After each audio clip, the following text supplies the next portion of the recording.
Hello and welcome. You with us here on Leaders of Tomorrow, ET Now's daily initiative that celebrates the undying entrepreneurial spirit of micro, small and medium enterprises. On MSME Dialogues today, we have a special guest, Rahul Patwardhan, the CEO of NIIT. Rahul, when you were appointed at the company, you were the first non-promoter CEO of NIIT.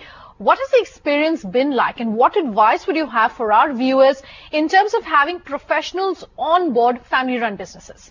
Yeah, well, unlike perhaps many other first-time non-promoter CEOs, I had worked at NIIT for 20 years in my early part of my career. So I already have a good relationship with the promoters. So I guess in some ways that made it much easier. Having said that, the key issue in handing over in MSME from the promoters to professional management is around trust. Trust both ways. The promoters need to be able to let go and give the new professional leader the space that is required to perform his role and take the company into the direction that it needs to be taken, which may not always be exactly what the promoters may think is the right direction. And to make this happen and to keep trust always strong, a lot of communication is important. And putting in place the necessary cadence and regular communication so that this trust can be maintained becomes the most important thing. How do family-owned and professionally managed or professionally run businesses go hand in hand, according to you?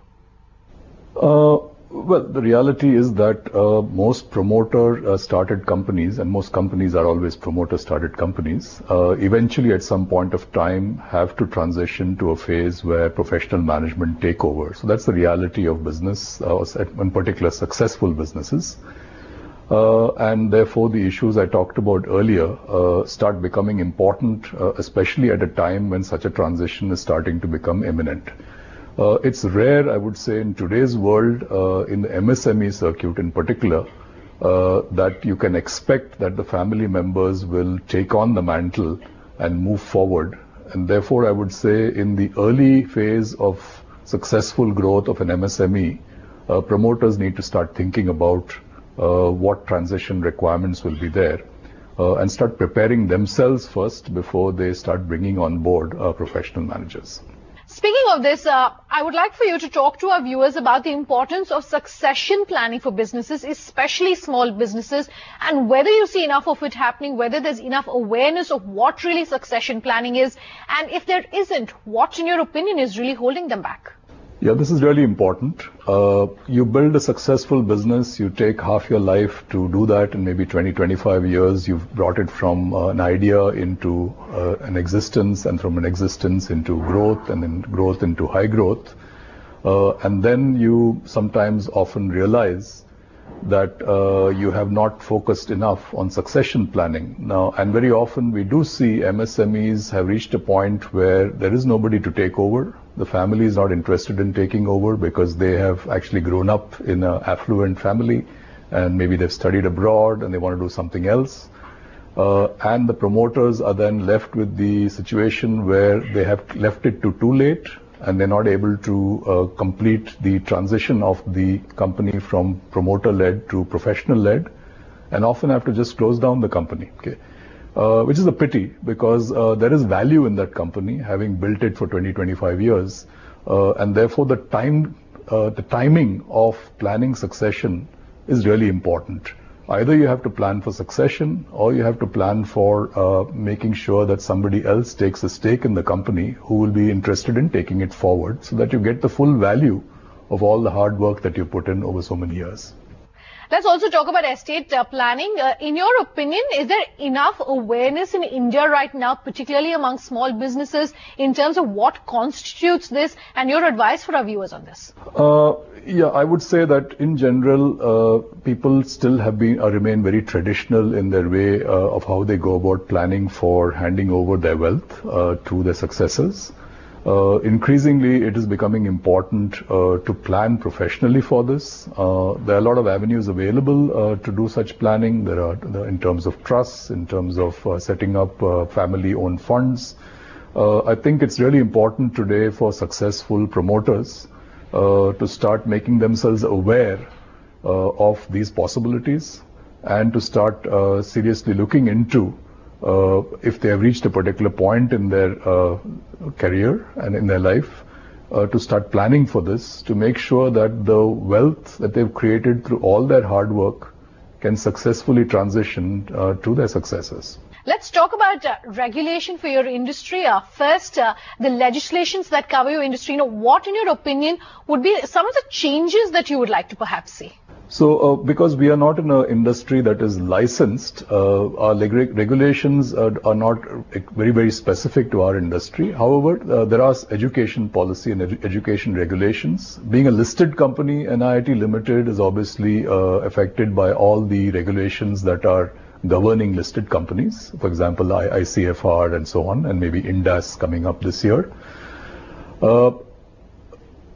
If you look at it from our viewpoint, regulations are a part of life. All your competitors operating in the market are all equally affected by the regulations. So what one needs to be very clear about is that these regulations are a hygiene factor that you need to be able to manage better than your competitors. But more important is to focus on the core of your business, because that is what will really differentiate you vis-a-vis the other companies, because everybody has to deal with the same regulations within the same industry. How about GST then? In your opinion, how much of a game changer is that going to be for your industry? Not really. For the same reason as I mentioned earlier, GST hopefully will simplify various things, but it can also complicate things. But that's a reality. We are all working in the same industry. So all our competitors will have to deal with the benefits as well as the additional complexities that a new policy may bring. Our desire, of course, would be that all new policies make things much simpler, because we are a small company. Every legislation which creates more complexity creates more work for us, creates therefore more overhead cost structures. And therefore, in general, I would say that from an MSME perspective, there is a great desire for all MSME companies that the government limits the level of complexity of legislation that govern us. There are today many legislations which tend to be kind of across the board. They apply to a listed company, whether you're 1,000 crore of revenue or you're 1 lakh crore of revenue, you still have to do the same things, which in some ways seems a little unnecessary.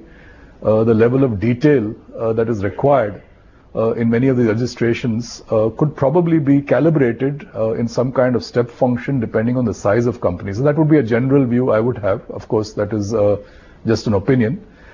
But as far as the company is concerned, you have to deal with the hygiene factors, and legislation is one of them. You have to do it properly. You have to do it in a compliant way. But you need to focus really on your business. And the business is where you make a difference on how you decide your strategy, how you operate your company. That is what will differentiate you vis-a-vis your competitors. I would like to talk about some of the government programs that exist at this point, government programs and initiatives. Let's talk about Skill India first up. Are you happy with the implementation we've seen so far? And what changes, if any, would you like to see for the impact of this to be felt at a very grassroots level? Yeah, I think it's a huge program. We are talking about transforming literally half the population of India from relatively semi-skilled or low-skilled or unskilled into skilled workers. And India, as you know, is going to have the largest pool of working age population in the world. We'll be almost 50% of the working age population of the world in the next 20 years is going to be Indians. Therefore, there's a big opportunity. If that skilling doesn't happen, then there will be a big problem that the Indian government will have to deal with, and it will be a social problem. So therefore, both from an opportunity perspective as well as a problem perspective, Skill India is a critical program. The government has done a lot. The scale of the problem is immense. The issue really is it cannot be only about skilling. It has to be about employment. So I think it's the combination of job creation and Skill India which will make Skill India as a program successful. What needs to change here, I would say, is the connect with the industry needs to be strengthened. The Skill India program has created a number of sector skills councils in different industries. For example, telecom or IT or ITES or retail sector or so on, so on. Many sectors, 32 sectors in fact. These SSCs are really representatives of the industry. And they have been working with the government to define what skills are required in the different role categories within their sector. And the government has then designed programs which they're asking various training companies, including NIIT, to train up a lot of young people against those skill sets. The issue is that the success is completed only when there are enough jobs created by the industry and the connect between the demand and the supply is properly calibrated. So improvements over there will be welcome. And the industry also giving more value to these skill programs is important because today one of the problems is that the industry recruits because of the acute short supply of people. They recruit without skills and train people internally. If there are people now available with certified programs under the Skill India movement, the industry must support the skill certification program so that it becomes central to the way training is done in each of the sectors. So that said, what advice do you have for our viewers in terms of how they can participate more in the Skill India program? Because a lot of the MSMEs tell us they don't know how they can ensure that they're a part of this program. Yeah. Well, I think as an MSME, the main participation plank would be twofold. One is participate in your sector skills council. So if, for example, you're a textile company or a retail company or you're a telecom company, of course, you're unlikely to be an MSME if you're a telecom company, but whichever sector you're in, participate actively in the sector skills council so that you know what they are doing, you understand what's available and what's happening in your area. The second is recruit against the certification programs that have been defined by the Sector Skills Council because those have been developed jointly by the entire industry. Therefore, they will reflect the standards that the industry wants to build. And if you recruit from people who have been certified under these programs, the chances are you'll have a better caliber of workforce, which will have an impact on the success of your business. So how do MSMEs and entrepreneurs, in your opinion, make good the shortfall in the skill which is available in India right now and the skill that they need? Is training by companies at an individual level, like we see several top-tier companies doing, is that the only solution in your opinion? And how do MSMEs then on their part really factor in the cost which is required for training individual employees? Yeah, I think this is an important issue. I think the first mindset change that has to happen amongst MSME leaders, managers and promoters, and this equally applies to large companies, let me tell you, is you have to stop thinking of training as an expense or as a discretionary expense. Increasingly in today's world, increasing in today's digital world, the quality of your workforce is going to be the single most important ingredient of the future success of your company. You have to start treating your people asset as far more valuable than your physical assets. That's the reality. A physical asset depreciates. A people asset appreciates. As a person gets more experience, more knowledge, more skills, he or she is worth more to you as a company. The second question is, how do you create the space for actually investing? Because you have limited resources, which is understandable being an MSME company. Today, what is available is very different from what was available earlier in terms of training.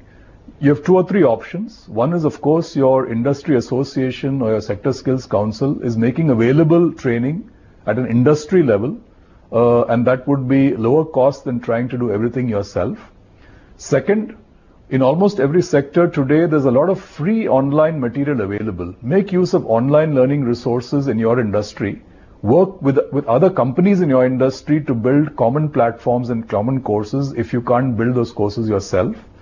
So these are the ways in which you adopt the sharing economy approach so that instead of one company investing in the entire cost of building content for your particular job roles in your company, you work with all the companies in your sector and spread the costs. I think this is the way of Uber, this is the way of Airbnb, and this is the way the training has to also happen in your industry going forward. Rahul, do hold that thought. Let's take a very quick break, but we'll continue this conversation with NIIT on the other side. Welcome back. You're with us here on Leaders of Tomorrow. I'm in conversation with NIIT to talk about all things digital and technology. Rahul, something we talk about very often on the show, of course, is mentoring. How critical or crucial? First up, let's get your opening comments in terms of mentoring for entrepreneurs, MSMEs and startups. Well, this is important. for the simple reason that most startups and entrepreneurs are young people who may not have a management background of significance. They have a good idea, they have passion, they have energy, but they lack experience in many cases. Having said that, there are also a lot of startups which are set up by experienced professionals. Perhaps in their case, mentoring may be less important. What happens usually in a startup environment is converting the idea into a commercially viable proposition is where many startup and promoters and entrepreneurs fail. And the strong and rich experience of people who have run business, who understand P&Ls, who understand growth planning, who understand strategy planning, who understand how to convert an idea into a detailed implementation plan. These are the kinds of things that I would say that you need to look for a mentor, somebody who you can trust, somebody with whom you can have an open discussion, and somebody with who will not push an idea onto you, but has the ability to listen to you and present thoughts which you can then choose to act upon. It is really important that a startup promoter does have a mentor to be able to have a successful growth plan. So then, if I were to ask you what advice you would have for entrepreneurs in terms of finding that mentor who's a right fit, how would you suggest they go about that? Well, this is not an easy one. I guess at the end of the day, you can look within your industry, you can look within your network. I guess most people would have had some work experience. They would have had some superiors that they worked with, who they feel very comfortable with, who they know they can have an open discussion with. I don't think there is a formula for this. You have to check out your network, you have to expand your network, and then you have to seek out people who you believe have the value that you need and whom you can work with. And you can have an open and trust-based relationship with. Now, even as the government is pushing Digital India, I want to talk to you about how you think, in your opinion, companies can participate more in this government initiative. What the government is rolling out is an infrastructure like the government rolled out an infrastructure of highways to allow goods to move from one part of the country to the other. So what they're trying to do is to put in place high-speed pipes to make available the fast flow of bits and bytes of the digital industry between people, companies, and institutions. What is the role of an MSME? MSME is to do its business, to leverage this potential and say there is going to be tremendous connectivity between human beings, cities, towns, villages, companies, and the world. How do I capitalize on that? How do I use that technology to make my company more successful? How do I get my product to reach many more people through e-commerce?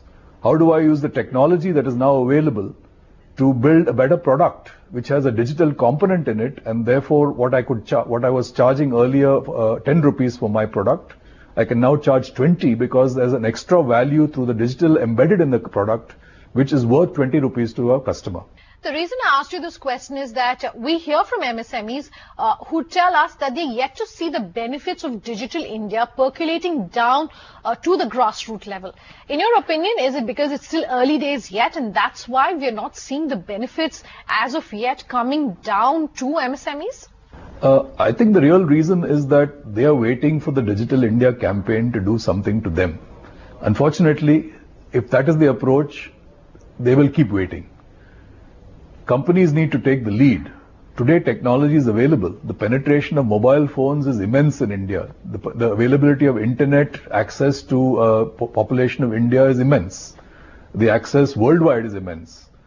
What are you going to do about it as a company is what matters.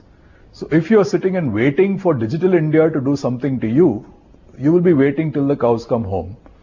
You have to build a strategy now saying that since digital infrastructure is available on a wide scale, what is going to change in my business? How am I going to change my strategy of how I sell? What is going to change in my strategy of how I market? What is going to change in the strategy of the nature of the product that I'm building? How am I going to change the way I manage my workforce? How am I going to change the way I'm producing my product using all the technology that's already available? That is not for somebody else to do. That is for you and your management team to do. And perhaps you need access to a mentor. Maybe perhaps you need access to some advisors. But you have to take control of this to make the change that is important and essential for your organization. Otherwise, you will not be in existence 5 years from now. So maybe you can also tell our viewers what NIIT is doing specifically towards aiding digital transformation? Yeah. In NIIT's perspective, we are doing two things. On the one hand, because we are in the business of technology training and in the business of management training and finance training, we are embedding digital technology content into all our training materials. So, for example, we work with the IT industry in India to help them retrain their entire workforce into the new digital technology platforms, robotics, machine learning, artificial intelligence, cyber security, DevOps, and so on. So as a role as a training company, we are now training people on digital transformation and digital technologies. But the second thing that we're working on is about transforming NIIT itself. So NIIT is also a company which also has to go through digital transformation. And in our area, what are we doing? We are looking at transforming the way we deliver education. So we are moving online. We launched a multimodal learning platform. NIIT.TV was launched last October. We have more than 500,000 people learning on NIIT TV. We have more than 5,500 courses on it. But that's just the beginning. Similarly, in the work that we do with corporate customers, we are embedding a lot of technology into the way we deliver our services. In the way we recruit, we are creating a digital recruitment platform. In the way we manage our business partners, we are using a lot more technology. So every business process within NIIT is getting digitally transformed. And as we move forward, it is our goal to be seen as the leader in the digital learning world. What's the one piece of advice you would have for MSMEs and entrepreneurs? Yeah, the single most important advice I would have is, if you look at the MSME sector in India, it is still a very physical sector. By physical, I mean it is still very rooted in the physical industry. The use of technology is very little. On the other hand, the entire world, not just India as an economy, but the entire world economy is going through a very major transformation in terms of the impact of digital on business. So I would say that for MSMEs, understanding the impact that digital technology can have on your business is the number one priority. And then figuring out how to make sure that you have in your organization somebody who can actually help you transform your company and leverage the power of the technology would be the second important priority. Rahul, such a pleasure having you on the show here on the Leaders of Tomorrow. Do remember, of course, that we'd love to have feedback from you. If you have any comments for us, do write in at leadersoftomorrow@timesgroup.com. You can reach us on social media using the hashtag LOT or call us on that number you see on your screens. Thanks for watching. Have a good night.